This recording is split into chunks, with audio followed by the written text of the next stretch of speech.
America द्वारा Iran पर किए गए हमले के बाद अब मिडिल ईस्ट में तनाव और ज्यादा बढ़ गया। जहां इजराइल और ईरान के बीच बढ़े इस तनाव का आखिर क्या है भविष्य से लेकर रक्षा विशेषज्ञ पीके सहगल से बात की हमारे असिस्टेंट एडिटर ललित नारायण कांडपाल ने।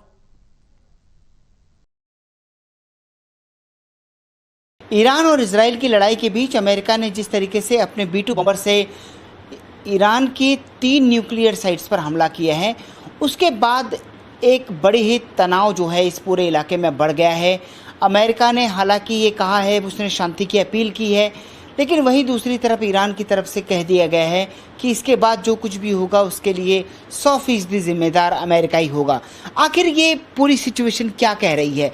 क्या इसमें भारत के पक्ष की किस तरीके से भूमिका होती है और क्या आने वाले दिनों में ये जो मिडिल ईस्ट में तनाव बढ़ा है, क्या ये और बढ़ने वाला है? इन सब मसलों पर बात करने के लिए हमारे साथ मौजूद हैं वरिष्ठ रक्षा विशेषज्ञ पीके सहगल साहब। उनसे बात करते हैं।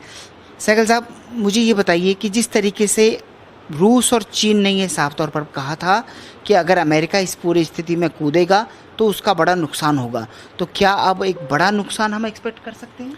इसमें किसी प्रकार का कोई शक नहीं कि बहुत बड़े पैमाने पर मिडिल ईस्ट में जो है एस्केलेशन होगी। जंग जो है काफ़ी सीरियस रूप में फैल गया है और ईरान 100% इसराइल के ऊपर और अमेरिकन बेसिस के ऊपर और अमेरिकन नागरिक जो है मिडिल ईस्ट में उनके ऊपर हमला करेगा। और अमेरिका जो है बॉडी बग से काफ़ी घबराता है। यकीनन उनको काफ़ी से बड़ा नुकसान होगा। अनफॉर्चुनेटली अमेरिका ने और इसराइल ने दोनों ने अंडर एस्टिमेट किया है ईरान की क्षमता और ताकत को। ईरान 1979 से तैयारी कर रहा था इस युद्ध के लिए और वास्तव में ये युद्ध जो है अभी बड़ा भयंकर रुख अपना चुका है। मिडिल ईस्ट में बहुत बड़े पैमाने पर आग लगेगी। कई एयर बेसेस नष्ट होंगे, कई देशों के ऑयल फील्ड्स बर्बाद हो जाएंगे। स्ट्रेट ऑफ हॉर्मूज को ईरान बंद कर सकता है, जिससे दुनिया के सप्लाई चेन्स में खास करके ऑयल एंड गैस में बहुत ज़्यादा नुकसान होगा।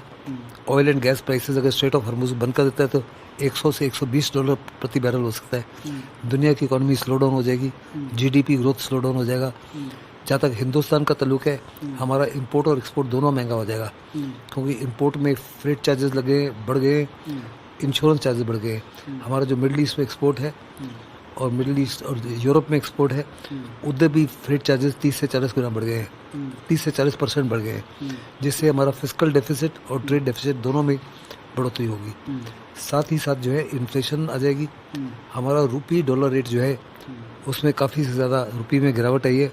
पहले 84 रुपीज़ था, तकरीबन 10 दिन पहले, अभी 87 के करीब आ गया।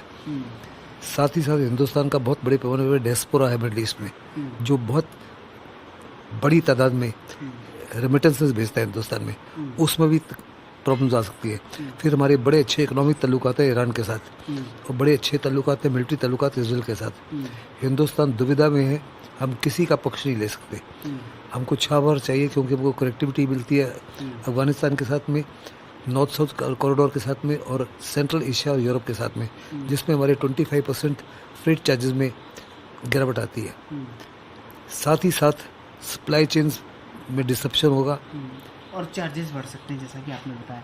लेकिन अब मैं आपसे ये समझना चाहता हूँ कि इजराइल के साथ अगर देखा जाए तो अमेरिका आ गया है, तो ईरान के साथ इस वक्त क्या स्थिति है? ईरान के साथ कौन से देश खड़े हैं और आपको क्या लगता है कि कौन कौन से देश अब ईरान के साथ आ सकते हैं खुल के? देखो, 48 घंटे पहले पुतिन ने साफ तौर पे वार्निंग दी थी अमेरिका को कि अगर अमेरिका इस युद्ध में घुसा, इन्वॉल्व हुआ, तो बड़े पैमाने पे चाइना और रशिया भी इसमें कूद जाएंगे।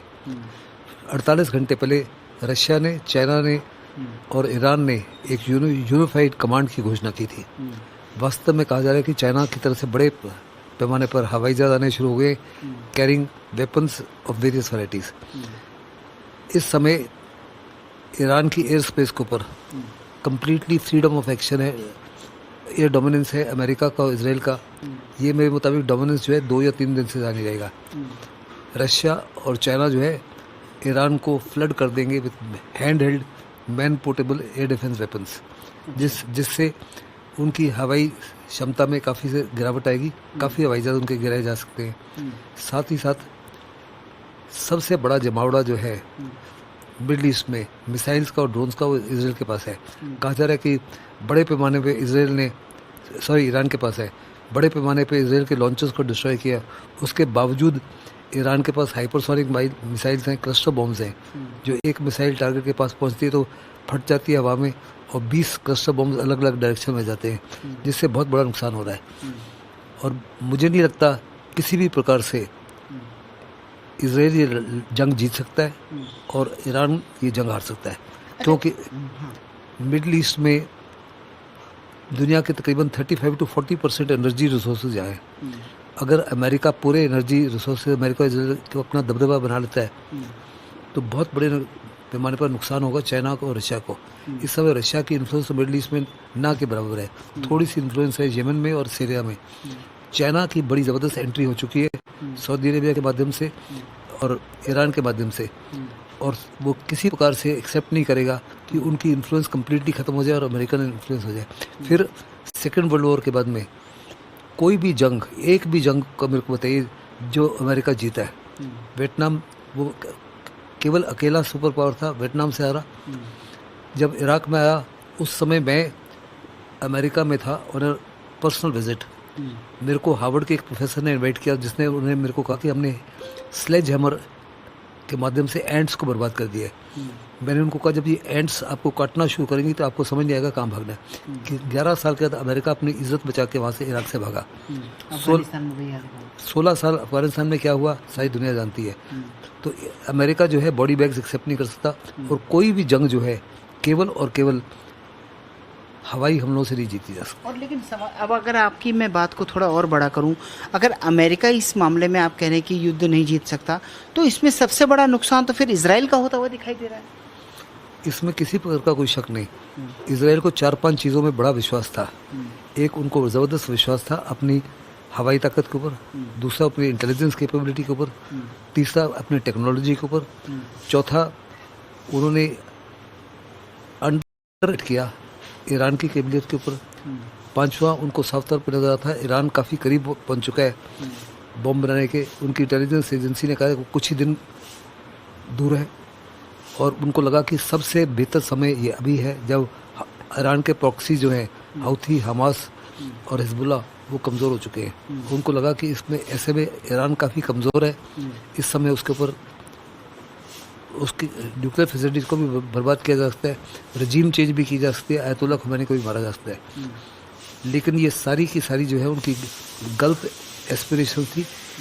ईरान ये युद्ध नहीं हारेगा और ना ही इसको हारने दिया जाएगा। बिल्कुल जैसे यूक्रेन को यूरोप ने और वेस्टर्न वर्ल्ड ने हारने नहीं दिया, 3.5 साल हो गया, इसी माफिक रशिया, चाइना और नॉर्थ कोरिया ईरान को ये युद्ध हारने नहीं देंगे फॉर ऑब्वियस रीजंस। तो यानी कि अपने जो उनके ट्रेड हित हैं एक तरह से रशिया, चाइना और नॉर्थ कोरिया के, वो उनको मजबूर करेंगे इस लड़ाई में कूदने के लिए, अगर देखा जाए तो। किसी भी देश की सैन्य फोर्सेस ऑन ग्राउंड नहीं आएगी, ना तो अमेरिका के ट्रूप्स ऑन ग्राउंड आएंगे, ना ही रशिया के, ना चाइना के, ना नॉर्थ कोरिया के। लेकिन दोनों ही साइड अपने अपने इस एरिया को टेस्टिंग ग्राउंड इस्तेमाल करेगी अपने लेटेस्ट वेपन्स को टेस्ट करने के लिए। आपने देखा ऑपरेशन सिंदूर में हिंदुस्तान ने जिस माफिक चाइना के बने हुए वेपन्स को नकारा या तबाह किया, चाइना का एक्सपोर्ट मार्केट जो है गिर चुका है। चाइना का कोई भी वेपन जो है वो बैटल टेस्टेड नहीं है, बैटल प्रूवन नहीं है। चाइना कोशिश करेगा इस युद्ध के माध्यम से अपने वेपन्स को बैटल प्रूवन करे ताकि उससे बढ़ोतरी हो सके।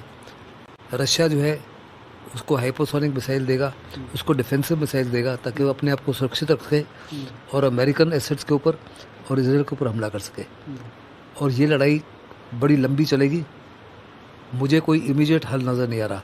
इमीडिएट हल तभी हो सकता है अगर इसराइल घोषित कर दे कि हमारा लक्ष्य प्राप्त हो चुका है, हमने न्यूक्लियर फैसिलिटीज़ को बर्बाद कर दिया और कुछ साल तक ईरान जो है न्यूक्लियर वेपन नहीं बना सकता, और इमीडिएट यूनिलेटरल सीज़फायर कर दे और यकीन दिलाए ईरान को कि उसकी तरफ से अमेरिका की तरफ से कोई फर्दर हवाई हमले नहीं होंगे।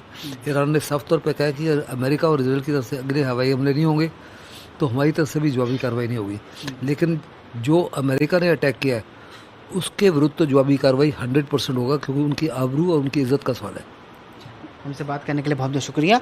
तो पीके सहगल साफ तौर पर बता रहे हैं कि अमेरिका ने ईरान पर जो हमला किया है इसके बाद उन्हें लगता है कि ईरान ज़रूर इसका जवाब देगा और इस पूरे मामले में, लेकिन अब देखना ये होगा कि ईरान आखिरकार किस तरीके से इसका जवाब देता है। क्या वो इमीडिएट इसका जवाब देता है या फिर वो किसी प्लान्ड तरीके से अमेरिका के किसी इम्पोर्टेंट टास्क पर जो है हमला करता है।